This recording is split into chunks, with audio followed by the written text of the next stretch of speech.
Isabel, I regret to inform you that I have developed feelings for another person, and we are expecting a child together. Let's not beat around the bush. She heard from her lover, and here she is. The summer turned out to be extremely cold and damp.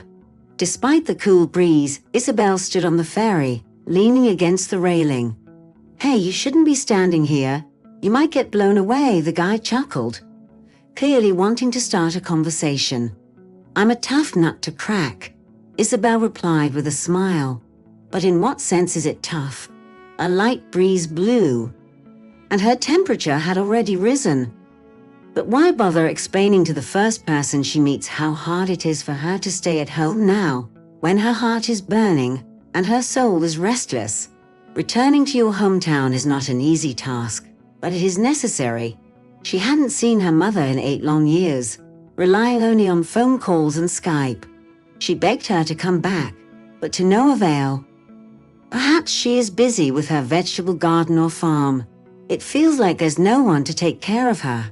So, what's our plan? She is an elderly lady who knows what kind of escapades she can decide at that age. And then the moment came when Isabel's blood pressure rose. She believes that it has passed, but the fear remains. What if the next blow is so strong that she will not have the opportunity to say goodbye? And so she decided to leave. This is understandable. Everything went to pieces, she says, hardly believing it herself. How could she believe him? Years have passed. I just hope you're being reasonable. He walked up to Isabel, grabbed her shoulders tightly, hugged her to him, looking deep into her eyes. "Can I count on your discretion?" Mom, take me with you." A 4-year-old blonde girl with bright blue eyes like her father rushed to her mother. "Claire, can't you see that Mom is going on a trip?" Sophie, the eldest of them, chimed in. She is only 7 years old, but she has extraordinary maturity and wisdom for her age. "Grandma is sick, but take us with you, we won't be a burden. Isn't that right, Dad?" "Of course, my good girl," Bryce agreed, stroking her head affectionately. Many years ago, Isabel despises the spring season now, but it was once special to her. It was a time when her thesis was nearing completion, and the world seemed full of possibilities, as if there was no unattainable goal. Dreams? They were within reach, once you wanted them passionately enough. And Blake, with his adoring gaze, was always there for her. He was known as one of the most promising students in their class, and was especially favored by the respected professor. Although the true reasons for such favoritism will become clear much later. But for now, about love. A love that was blind and trusting. In January, at Christmas, they made an agreement. As soon as they receive their diplomas, they will get married. There was no need for a lavish celebration. They had agreed on it. If luck was on their side, and they got a great job with a high salary, their delayed wedding trip could have been a belated celebration.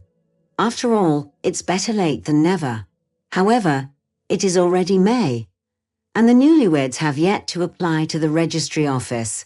Blake always finds a lot of excuses, and Isabel realizes that she has too much work, but she believes that if there is a desire, then there is a way. If you really want something, that day, May 26, will forever remain in Isabel's memory. Blake sent her a message urgently asking for a meeting. He needed to discuss something serious. Isabel reluctantly agreed to meet with him, although she had a bad feeling that this was the beginning of the end. Strangely enough, she found herself thinking that if she didn't go, then everything would somehow get better. Problems don't solve themselves, as her father used to say. But then out of the blue, "Isabel, I'm sorry, but I fell in love with someone else, and we're expecting a baby." Pronounced sharply, without any preface. "Do I know her?"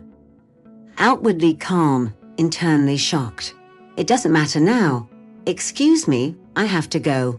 That very day was marked by Isabel's fateful meeting with Bryce.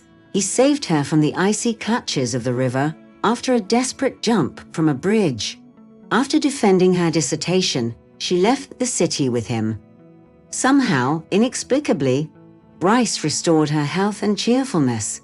Then the unexpected news. Isabel was pregnant and carrying Blake's baby. Bryce, always a loyal partner, welcomed the future with open arms and asked her to marry him. 7 years of family happiness have passed, but a shadow of anxiety hangs over Isabel. She cherished the hope that one day Blake would realize his past mistakes, come back to her, and finally find out about his daughter. That first evening was spent in an atmosphere of family reunion. We told Mom a lot of stories, absorbed her ideas. The luxury of face-to-face communication, far beyond any digital connection, enveloped us as we cuddled up to each other for hours. The next morning, Isabel texted Blake, hesitantly choosing each word. "This is Isabel. I was just passing by. Could we meet? Only if it suits you." His response was immediate, and they set up a meeting at a nostalgic cafe that they once frequented. Miraculously, their old table was waiting for them unclaimed. "You've changed," Blake remarked, giving Isabel a searching look that immediately alarmed her. What was it about his gaze? She couldn't tell yet. "And because of you, time hasn't stopped either. I recognize my cat when I see her." "Watch your words," Blake chuckled.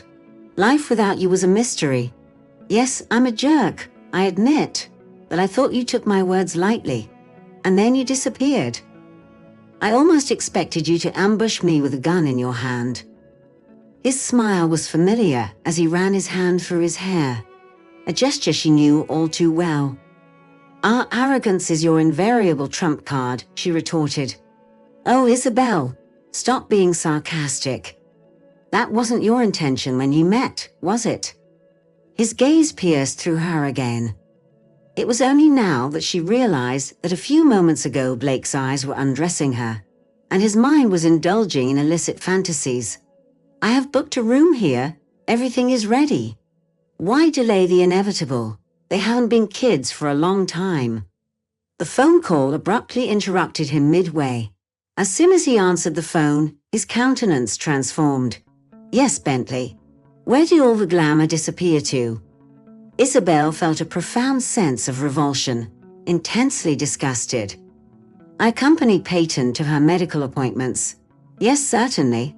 They advised me to pick her up in 2 hours. Naturally, I will come directly to you. Naomi has already informed me." "Excellent. See you later. So you married Bentley's daughter, Peyton?" "Well, yes," his expression turned haughty again, a complete metamorphosis. Just moments ago, he was whining like a young calf, but now... "The fool is chasing after money. He secured me a position at his brother's company. That's not characteristic of us. Who were we back then? We were nothing, just struggling to get by. We couldn't even scrape together enough money for a wedding. So I had a thought. It all happened at once. And money is great when you're young and can spend it as you please. Then she got pregnant. How fortunate. We had a wedding. 3 months later, she suffered a miscarriage. 5 times in 6 years. 5 times. Can you fathom it? Her health is fragile. Now I'm taking her for treatment. She has no interest in intimacy. What does it matter to me? I'm a man. That's it. I stopped just in time. I realized I had almost revealed too much. So shall we go now? I'll be right back." Isabel stood up from the table disoriented. "I'll be right back." She rushed out onto the street. At once, a suffocating embrace of charm and anger constricted her chest. Tears streamed down her face. But she continued running and repeated to herself, "I'll be right back. I'll be right back. I am here now." A week later, after a whole week of talking to Mom and longing for the kids, I know Bryce too, it came as a surprise to me, really amazing, that she only now realized the depth of her love for him. Yes, indeed, she did. And so she longed to express it, to declare it, looking into his eyes. Returning to the house late at night, Isabel quietly turned the doorknob and tiptoed into the nursery. However, to her great chagrin, she did not find any children there. The 3 of them were sleeping peacefully in their dream room. There was an open book next to them. Isabel carefully turned off the lamp, and at that very moment, Bryce opened his eyes. "Why didn't you tell me you were coming?" he asked sleepily. With great care, he got up from his seat and followed Isabel. "I thought it would be a pleasant surprise," Isabel murmured, snuggling into her husband's warm embrace. Unaware of what was happening, Bryce hugged her tightly. "Is everything all right?" he asked.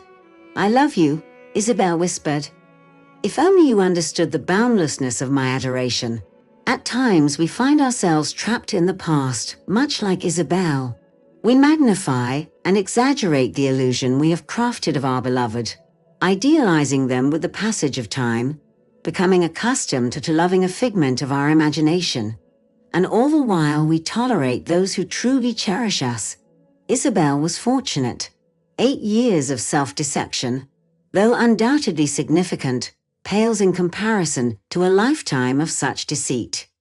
Do not withhold expressions of love, smiles, or kind words. Value those who surround you. Seize the present moment, pick up the phone or type out a heartfelt message. And if they are within reach, embrace them tightly. Let them know the extent of your affection.